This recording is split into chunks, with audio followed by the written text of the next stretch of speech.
വേണ്ട,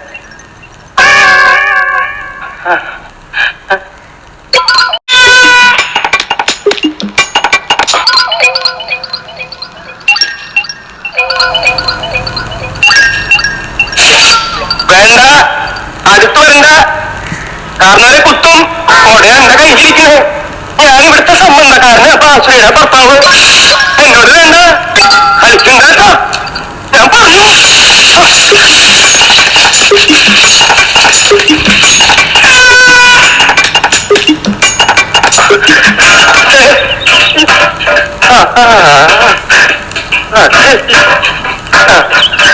അടുക്കരുത്. കാരണവരെ എന്റെ അടുത്ത് മാത്രം അടുക്കരുത്. ഒട്ടേലുള്ള കളി എന്നോട് വേണ്ട. ഞാൻ ഇവിടുത്തെ ബന്ധുവാണെന്ന് ഒരു പ്രാവശ്യം പറഞ്ഞു.